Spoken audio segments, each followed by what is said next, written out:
Okay, सो हम लोगों के पास क्वेश्चन 6 है, मैं आपको दिखा देता हूँ क्वेश्चन 6। प्लीज़ पुराने जो भी होमवर्क क्वेश्चंस मैं आपको दे रहा हूँ वो मुझे मिलने चाहिए, है ना, नहीं तो आपका रिकॉर्ड में काफ़ी दिक्कत होगी। ठीक है, देखो, ओके, यहाँ पे find the value of x y and z अपनी बुक में दिखेगा।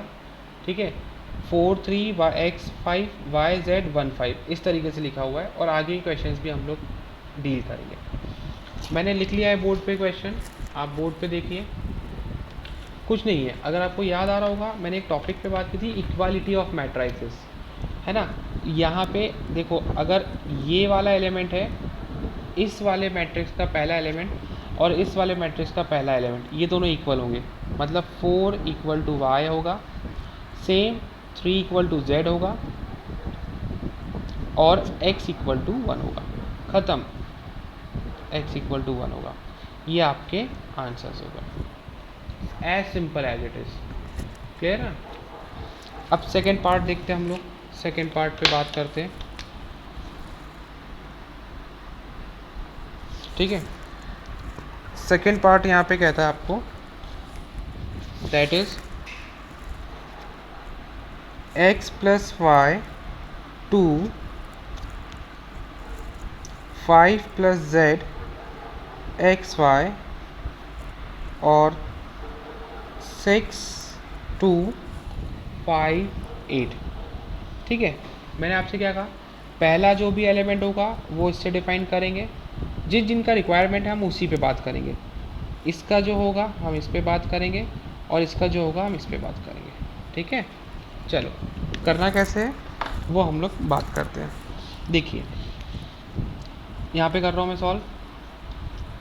एक्स प्लस वाई इक्वल में 6 हो गया, ये पहली इक्वेशन नाम दे दिया हमने। ठीक है, और फिर क्या कह रहा है कि 5 प्लस जेड इक्वल में 5 हो गया, है ना। अच्छा, ये तो कैंसिल हो गया, तो कुछ नहीं बचा, मतलब z का वैल्यू डायरेक्टली 0 आ गया। इक्वेशन 2 दो चाहे मत दो, हम लोग बाद में देख लेंगे। और एक्स वाई का वैल्यू क्या हो गया, 8 हो गया, इक्वेशन नंबर 2। अब देखो बात समझो, यहाँ पे एक्स वाई का एक्स प्लस वाई 6 है, यहाँ एक्स वाई 8 है ना। और वैल्यू हमसे पूछा गया एक्स वाई की, तो एक काम करते हैं हम लोग, मैं लिखता हूँ from equation 1, from equation first. Equation first क्या है आपकी, इक्वेशन फर्स्ट से मैं एक काम करता हूँ, x की वैल्यू निकालता हूँ। तो x की वैल्यू क्या हो जाएगी, y वहाँ शिफ्ट हो जाएगा, तो ये हो जाएगा 6 माइनस वाई। ये इक्वेशन फर्स्ट से किसकी वैल्यू होगी, x की वैल्यू होगी। क्लियर, और इसको इक्वेशन नंबर 3 नाम देना। और आप बोलोगे कि सर ये जो x की वैल्यू है इसको मैंने फर्स्ट से निकाली और कहाँ पे रख रहा हूँ, सेकेंड में रख रहा हूँ। ठीक है, सेकेंड मतलब यहाँ पे x के प्लेस पे, तो x के प्लेस पे रखा तो क्या हुआ, 6 माइनस वाई और y इक्वल में 8।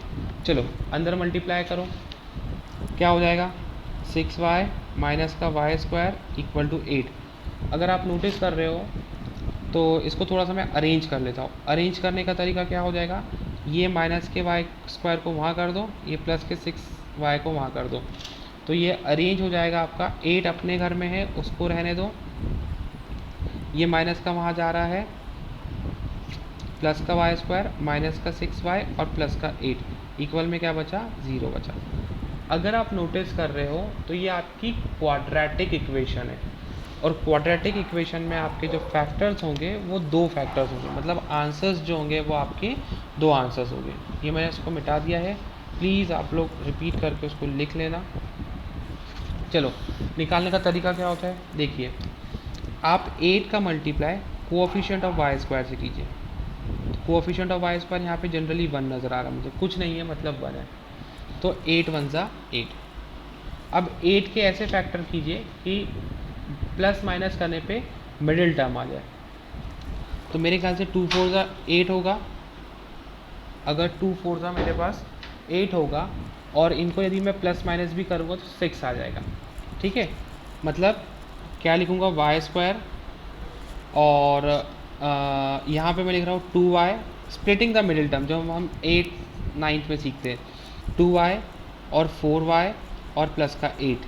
देखो फिर से समझाता हूँ, 8 का मल्टीप्लाई 1 से कीजिए, 8 1 8। अब 8 के ऐसे फैक्टर करो कि प्लस माइनस करने पे -6 आ जाए।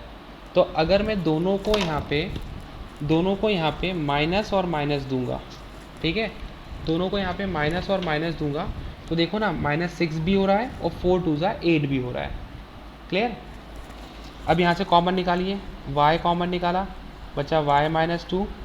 यहाँ से -4 कॉमन निकालिए, बचा y, और देखो ये जो माइनस होगा ना ये दोनों से निकलेगा, तो ये -2 और इक्वल टू 0 लेना। सो बचा आपका y -2 और y -4 equal to 0। So y का वैल्यू आ गया 2 और y का वैल्यू 4। मतलब we have 2 values for y, एक बार 2 हो जाएगी और एक बार 4 हो जाएगी। लेकिन जब y की 2 वैल्यू है तो ऑब्वियसली x की भी 2 वैल्यू होगी। कैसे? मैं बोलूँगा व्हेन y इज़ 2, जब y 2 होगा तो इसको यहाँ थर्ड में रखो, x इक्वल में 6 - 2 तो ये 4 हो गया, x आपका 4 हो गया। ये पहला केस। और जब आप बोलोगे सर व्हेन y इज़ 4, जब y आप 4 बोलोगे तो इसको थर्ड इक्वेशन में रखो y के प्लेस पे, तो 6 - 4 ये हमारे पास 2 हो गया। क्लियर? तो इन बातों को बहुत ध्यान में रखना है। Is that clear? बहुत ध्यान से इस क्वेश्चन को देखिए, बहुत ध्यान से, बहुत इम्पॉर्टेंट है और ये आ सकता है आपके एग्ज़ाम में। ठीक है, नोट कर लो, फिर मैं इसका थर्ड वाला सिखाता हूँ। See the third part, 6th का थर्ड पार्ट। ठीक है, अब यहाँ पे आपको थोड़ा सा मेंटली प्रिपेयर रहना होगा। ठीक है, क्या है ये? देखो इक्वालिटी ऑफ मैट्रिसेस है ना, तो हम बोलेंगे sir x + y + z equal में 9 हो गया। क्लियर? एक कहानी ये हो गई। x + z हमारे पास 5 हो गया और y + z हमारे पास कितना हो गया? 7 हो गया। क्लियर है? तो यदि मैं इसको सॉल्व करता हूँ, ठीक है, तो सॉल्व करने का तरीका क्या रहेगा? 3 वेरिएबल्स है, 3 इक्वेशंस है और x भी है, y भी और z भी है। क्लियर है? तो इसको थोड़ा सा नोटिस कीजिएगा ध्यान से। ओके। तो देखिए कैसे सॉल्व करेंगे। मैं एक काम करता हूँ, यहाँ से ये फर्स्ट इक्वेशन है, this is second equation, this is third equation. Clear? मैं फ्रॉम इक्वेशन सॉल्व करने का तरीका देखिए, फ्रॉम इक्वेशन सेकेंड से देखो, मैं किसका z का वैल्यू निकाल लेता हूँ। तो z का वैल्यू क्या हो जाएगा? 5 - x, ये x वहाँ चले जाएगा और 5 - x। और फ्रॉम इक्वेशन थर्ड से देखिए, मैं इक्वेशन थर्ड से भी एक काम करता हूँ, y का वैल्यू निकाल लेता हूँ। तो y का वैल्यू क्या हो जाएगा? 7 - z। करना कुछ नहीं है, बिल्कुल कुछ नहीं करना है आपको। फर्स्ट ये जो सेकेंड से वैल्यू निकाली है और थर्ड से निकाली है, इन दोनों वैल्यू को फर्स्ट में रख देना है। ठीक है, कैसे रखेंगे? x अपने प्लेस पे हो गया, प्लस y का वैल्यू क्या हो जाएगा? y का वैल्यू ये है बेटा 7 - z। ठीक है, और z का वैल्यू क्या हो जाएगा? 7 - x और इक्वल टू 9। ठीक है, -x कैंसिल, 7 हो गया 14, मतलब 14 - z इक्वल टू 9, और माइनस का z अपने घर में, 9 अपने घर में, 14 वहाँ जाएगा, ये हो जाएगा। तो माइनस का z इक्वल टू जो वैल्यू होगी आपकी z की, वो आ जाएगी आपकी कितनी? 7, सॉरी ये 5 - x होगा, है ना, 5 - x ना, तो ये हो जाएगा आपका 12 - z इक्वल टू 9, है ना। तो 12 अपने घर में, 9 माइनस में आ जाएगा, माइनस का z प्लस में शिफ्ट हो जाएगा, तो z का वैल्यू हमारे पास 3 आ जाएगा। अब यदि z का वैल्यू मेरे पास 3 आ गया, तो तो उसको उठा के आप सेकेंड इक्वेशन में रख दीजिए। तो x plus 3 equal to 5, so x का वैल्यू कितना आ गया, 2 आ गया। Clear, the value of x is 2। और अगर x का वैल्यू 2 आ गया है और z का आ गया है, तो आप एक काम करो, z को यहाँ पे भी रख सकते हो, तो आपको y मिल जाएगा। मतलब y plus 3 equal to 7, so y का वैल्यू कितना आ गया, 4 आ गया। Am I clear? I hope बहुत अच्छे से देखिएगा इस क्वेश्चन को, बहुत इंपॉर्टेंट क्वेश्चन है ये। क्लियर? ओके, सो हम लोग बात करेंगे क्वेश्चन 7 पे। क्वेश्चन 7 देखिए, हमें ए बी सी की वैल्यू निकालनी है, जहाँ पे ए माइनस बी और ये सब उसका एक मैट्रिक्स फॉर्म में इक्वालिटी मैट्रिक्स दिया गया है। इजी क्वेश्चन है, ठीक है? ठीक है, तो मैंने क्वेश्चन लिख लिया है, ध्यान से देखिएगा, इजी है, ज़्यादा टेंशन नहीं लेना। ए माइनस बी को आप कंपेयर करोगे किससे, -1 से, ठीक है? और 2a माइनस बी को कंपेयर करोगे किससे, 0 से। 2a माइनस बी को कंपेयर करोगे 0 से, है ना? ये फर्स्ट इक्वेशन हो गई, ये सेकेंड इक्वेशन हो गई। दोनों को कर दोगे ऐड, आप बोलोगे एडिंग फर्स्ट एंड सेकेंड, ठीक है? नहीं, सब्ट्रैक्ट करोगे बेटा, क्योंकि साइन चेंज होगा ना, सब्ट्रैक्ट करेंगे आप, ठीक है? ये सब हम 10th क्लास में पढ़ चुके हैं। सब्ट्रैक्ट करने का मतलब क्या हो जाएगा, यहाँ पे क्या है, कुछ नहीं है, मतलब प्लस है तो यहाँ माइनस आ जाएगा, यहाँ पे माइनस है तो यहाँ पे प्लस आ जाएगा, यहाँ पे प्लस है तो यहाँ पे माइनस आ जाएगा, ठीक है? प्लस का ए, अब ये माइनस का ए होगा, है ना? देखो ये प्लस का ए है, दिस इज प्लस का ए, और ये माइनस का ए 2a, तो ये बचेगा माइनस का ए, ये कैंसिल हो जाएगा इक्वल में, माइनस का 1 और माइनस का 0, तो कुल मिला के माइनस का 1 बचेगा, ये कैंसिल हो गया, तो a का वैल्यू कितना आ गया, प्लस ऑफ 1। अब आप इसको रख दो in equation number first, in equation number first यदि आप रख देंगे, ठीक है, तो 1 माइनस बी इक्वल में -1, सो 1, ये -1 इधर शिफ्ट होगा, माइनस बी उधर शिफ्ट होगा, तो +1 इक्वल में b, और the value of b is 2। तो हमारे पास a और b का वैल्यू आ चुका है। अब हमें c और d पे बात करनी है। तो देखो ज़्यादा कन्फ्यूजन में नहीं रहना, c और d आराम से निकल जाएगा।